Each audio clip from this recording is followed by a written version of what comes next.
Good morning, guys. It's November 26th and Thanksgiving break is over, so I'm back at school and they really wanted me to wake up for this class. I was supposed to wake up an hour ago to finish one of my assignments, but I didn't because I was tired and I had a dream that I woke up, opened my blinds, talked to my roommate. I really thought I was up. I really thought. And then I really woke up and now I'm late. Not really late for any of my classes. I'm just late for breakfast, so like that's fine. Today, my goal is to record more on campus in the public eye. Is that going to happen? We'll see. Maybe a little bit, maybe not a lot. So we have 2 weeks left of school. We have this week of regular classes, and then we have a half a week next week, and then Thursday starts our finals, and then we're out of school in two and a half weeks, and then I don't know what I'm going to do with myself, but let's get ready for this day. Did I say it was November 26th? Yeah, if I didn't, it's November 26th. The class that I'm going to is a class that I really wish I didn't have to take, but I do because it's one of the classes that I don't have to take notes in. She just talks and she gives us a study guide and what's going to be on the test. You don't really need to be there, but attendance counts kind of thing going on.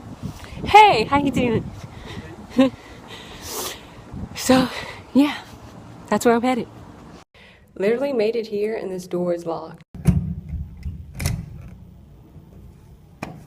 Okay, already late because I thought I had more time than I did. And then I go the same route that I usually go to this class and the door is locked to get into the hall.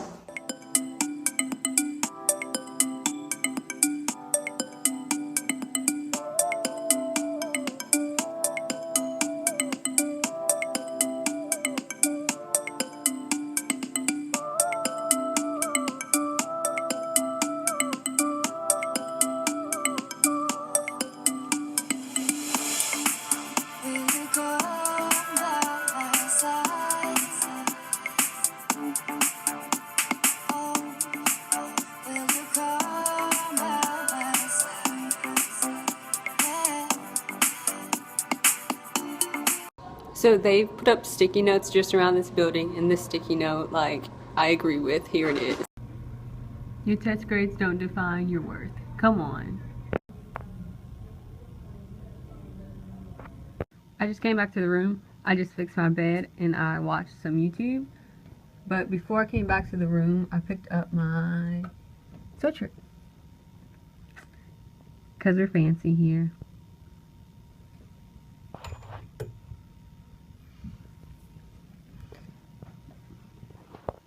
Now, for whatever reason, I just really wanted to eat in the cafeteria. I know odd, but for whatever reason, I just wanted to eat in the cafeteria. So I'm going to go to lunch, and then I'm going to go to work. Do I really feel like going? No, but I need to, so that's where I'm going.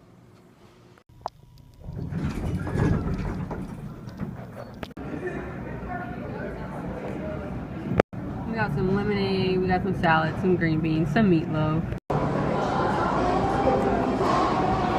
I apologize if the table's shaking, it's uneven. I don't know if you can tell it's uneven though. Not this past weekend, but the weekend before, I went to a pro-life camp. Very interesting. We went to Dry Creek Baptist Church. It's not through a Baptist organization. That just ended up being the facility that we use. Which also they have a really big chair that everyone takes a picture in that I was very jealous about because I didn't know where that chair was. But anyway, go to the camp, I got a picture in the chair. But anyway, what it was a pro-life camp, and we talked about a lot of different things. We talked about birth control and conception, but of course we talked about abortions. And there was different ladies who came up and came talk to us and to give their story and their testimony. And one lady told her story, and it was so sad. She said that something that happened, she started getting really bad blood clots, and then she ended up getting pregnant. And the doctor said she couldn't have the child. There was a chance that she would die.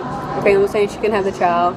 So what happened was her doctor referred her to the best Planned Parenthood in the nation, and when she went, she was brought into a room that wasn't an actual room. It was just the girls were separated by curtains, and then the doctor came. He rolled in. He never asked her name. He never said hello. He never introduced himself. Asked how she was doing, how she was feeling, and a nurse came in, and she also didn't speak with her. And the nurse and the doctor kind of looked at each other, and they just started the procedure where they manually open the cervix. I think it's the cervix.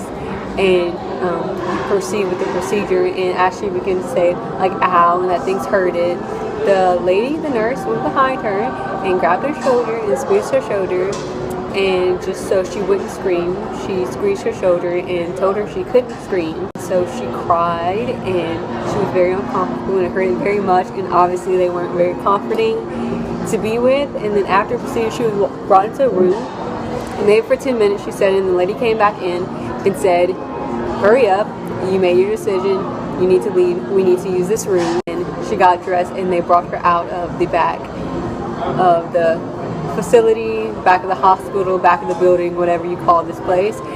And they never checked on her again. They never asked how she had been doing. They never followed up with the procedure she had.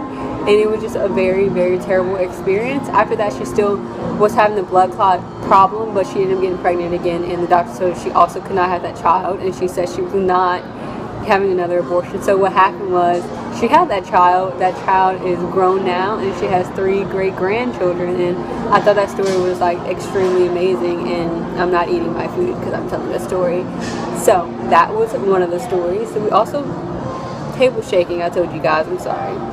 This meat is anyway. We also got these little pins that I don't have it on me, but when I get back to the room I can show you guys. And it's the exact size of baby's feet after a couple of weeks after conception. And I thought it was the cutest and greatest thing ever. So I got a bunch of them to give my family. Yeah, it was really nice.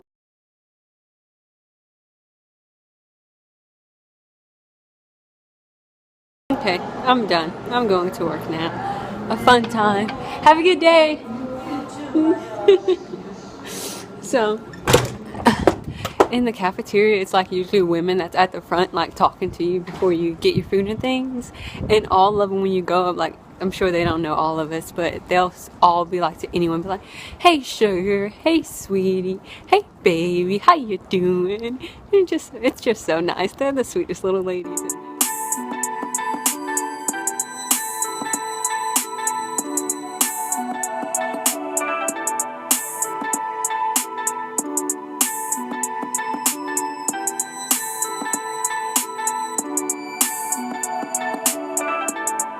Hey guys, it's October 29th, the complete end of the weekend basically. I know I started on Monday, but I didn't record today's in the middle because I wasn't really doing anything.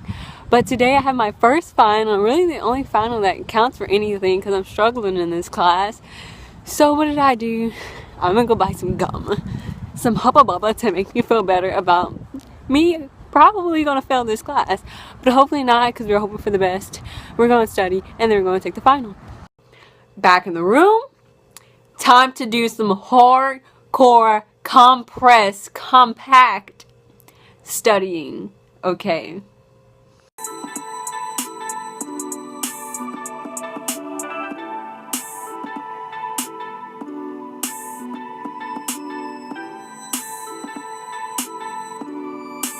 Do y'all hear that noise?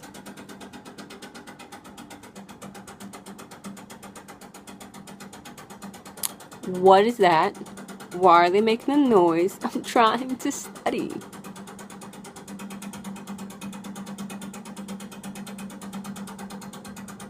And just loud.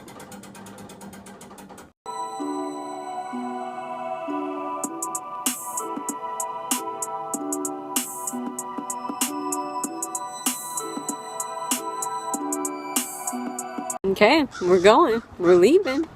About to take this test. Just came out of the test, and honestly it wasn't that bad at all. I'm more mad at myself than anything because that test was very easy. So I just studied like I knew I should have been studying. Like, I had studied for the rest of the test, but I didn't know until this last test that we got a study guide. So on the second test I studied everything except for what seemed to be on the test. Of course I should have been studying. I would have passed this class no freaking problem.